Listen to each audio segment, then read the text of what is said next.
Okay, good morning class. So, kung napanood niyo po yung last video, so ginawa natin doon nakapag-display na tayo ng data from database. Wait, buksan ko muna yung control panel ko. Ayan, i-retrieve ulit natin. Okay, so ngayon po nakapag-display na tayo ng elements doon sa unang video natin sa displaying database columns through JTable. Okay, so ang ginamit natin dito ay JTable. Ano po yung pinaglagyan ng data? Yun yung ating model, yung default table model natin. And yan po. No? So pagka ID, mga numbers, yan, getInt po ang ginagamit natin na command. Pag strings, get string. Pag date naman, get date po. So, kung ano po yung data type nung ilalagay natin. Okay, so ngayon naman, ang gagawin natin, para po magkaroon tayo ng update na functionality dun sa ating application, lalagay po tayo ng mga text boxes po dito. Okay, so sa text box na to, pag kinlik ko po yung mga elements na to, yung mga rows na yan, mare-retrieve natin, makukuha natin yung mga values na yan dito, kung saan pwede natin siyang i-edit. Po? Sa ano po kasi, pwede naman po sana dito, pero hindi po siya advisable, since po ang function lang ng isang table to display. No? Hindi po ganun yung gusto nating ma-achieve dun sa ating application. Okay? So, gagawa po tayo muna ngayon ng text boxes. So, balik tayo sa ating design. Okay, lalagay tayo ng 3 text box. Or 4 pala. Text field. Yeah, and then label, for label. Okay, so lagyan natin to ID. So, piling ko hindi naman na yata. Name na lang.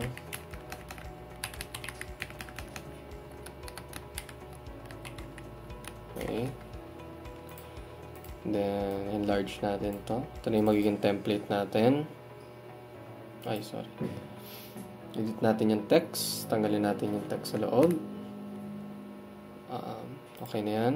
Select lang natin sila pareho. And then, copy-paste. So, pwede yun sa pwede po yun sa swing, no?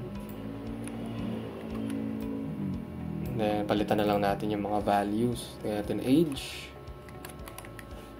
Tapos, section.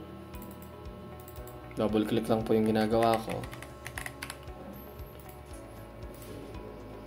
Ayan, siguro isa pa.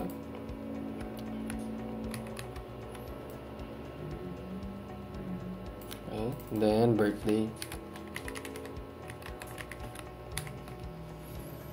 Okay, so meron na tayong 4 na text fields with their corresponding labels. So, palitan lang natin sila ng mga variable names dun sa ating text box para mas madali sila identify. So, ako po kung magpangalan ako, since name to at box po yan, text box po yan, para sa name, kaya natin name box. Diba? And then, tanggalin natin yung modifier na private. Wala naman pong difference kung i-keep mo yan or hindi. No, pero, siguro para sa mga susunod na updates, kung halimbawa gusto ko ma-access ng ibang class yung mga text boxes ko na to, yung mga contents nila, hindi na po ako mahihirapan na balikan pa sila ulit mamaya. And then, hindi naman po nakadesign tong sample ko for security. So, bakit po maglalagay ng private, di ba? For demonstration lang naman.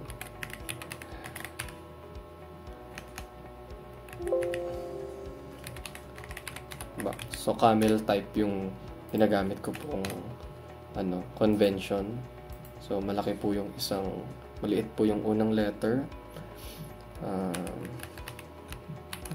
Then, malaki po yung first letter ng second word. Check natin. Section box, age box. Name box, age box, section box, birth date, box. Okay? Then, next. Okay na. So, meron na tayong mga names dyan. Ang gagawin na lang po natin, kada click po natin itong mga rows sa ating table, mariretrieve po dito yung name, which is yung Clint. Age, which is yung 20. Section, yung BSBS. And birthday, yun. Okay, so yun po yung itatry natin gawin. So, para magawa po yun, kailangan po natin ng event. Okay? Sinabi natin event, yung mangyayari sa isang certain component. Okay, so mag-assign po tayo ng event dito sa ating table. Po. So, makikita nyo po ang ginagawa ko po ay kiniklik ko po ng mouse yung table at na-highlight po yung selected row ko. So, pinaka-applicable po na event po para sa table natin ay mouse press. So, right-click lang yan. Right-click dun sa table, mouse, and mouse press. Opo. So, may reason po bakit hindi po mouse release or hindi mouse click yung gagamitin natin. So, ako po for preference lang, ng personal na preference lang, yung mouse click po kasi, pababa muna yan, tas tataas, tsaka pa lang po mag-register yung event as successful click. Opo, hindi po click ang baba lang, press po yun eh. Yung angat lang, release lang. So, pinagsama yun. So, ang tagal nun, di ba? May latency pa yun. Yung release po, na-press ko na, pag nirelease ko lang, tsaka lang magre-register yung event. So, hindi rin po siya convenient na po. So, ang pinaka mabilis ang response sa lahat ay yung press. No? So, na-detect pa lang niya na na-press down mo yung mouse. Magbibigay na po agad siya ng response. Okay? Kaya mouse press po yung ginagamit ko. Then yan, lalabas lang naman. Mouse press. Diba? Ayan. And then, gagawin lang natin dito. Kukunin natin yung nasa-select po na row. Diba? On mouse press. Kunin natin yung selected na row. Ito, yung nagiging blue. Okay? So, maiksi lang po yung code nun. Gawa lang tayo ng integer, row, para masalo yung value is equal to model dot or mali siguro, table siguro. Check na natin yung table. Ano name? Display table.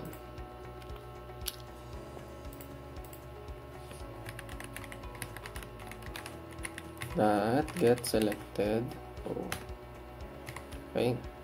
So, for checking, S out lang natin yung row. Up. Madoble.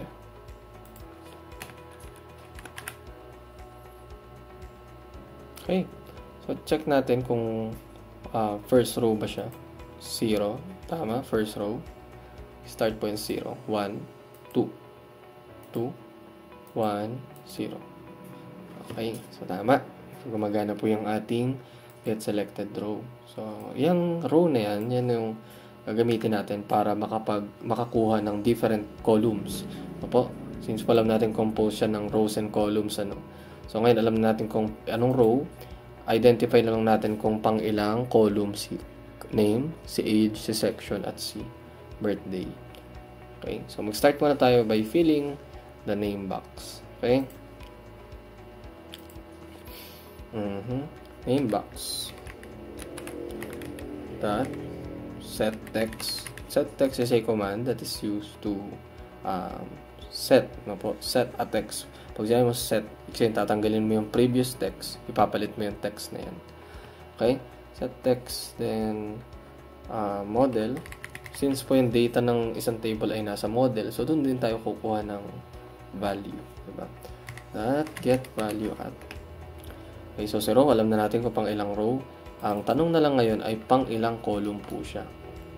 Okay, so nakita natin sa table, si ID po ay yung pinakaunang column. Si name po ay pangalawa. So index 1 yung gagamitin natin. At since object po sila, kailangan po natin silang i-convert sa string. Ayan. So try natin. Ayun, lumalabas na po yung mga first name nila. Okay, set text po ay equivalent po sa replace. Replace.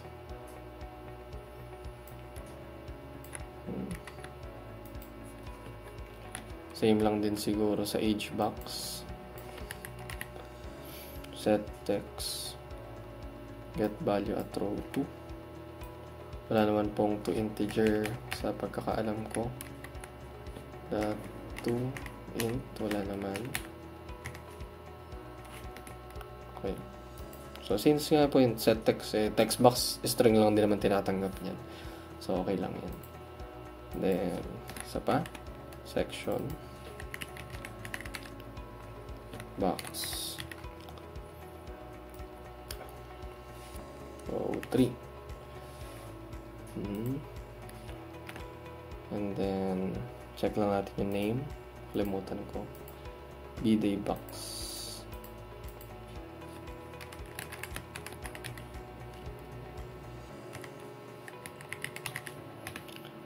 Set text.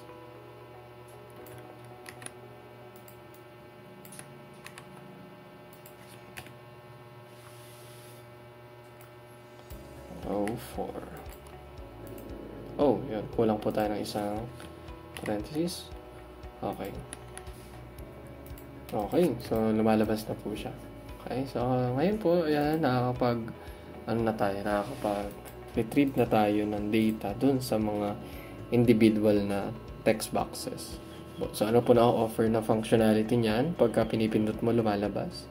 So, meron tayong option to edit. No? Halimbawa, lalo pag mahahaba yung values, diba? Hindi mo na kailangan i-type ulit. Diba? Ano na lang, papalitan mo na lang yung kailangan mong palitan. And then, meron ka na agad reference para dun sa pinapalitan mo. Diba? Sa mga nagwo-worry po na bakit sir, nabubura yung table. So, paano yun? Ayan. Diba nawala na rin yung age? So, okay, lagyan po natin yung JTable natin ng command na set enabled po, ng class na set enabled false. Okay? Para hindi po siya ma-edit. Or sorry, set editable false. Okay? So, dun sa ating table model, lagyan lang po natin siya na opening and closing curly brace. Then, wala tayong @override. Then, public void. Cell. Editable. Then,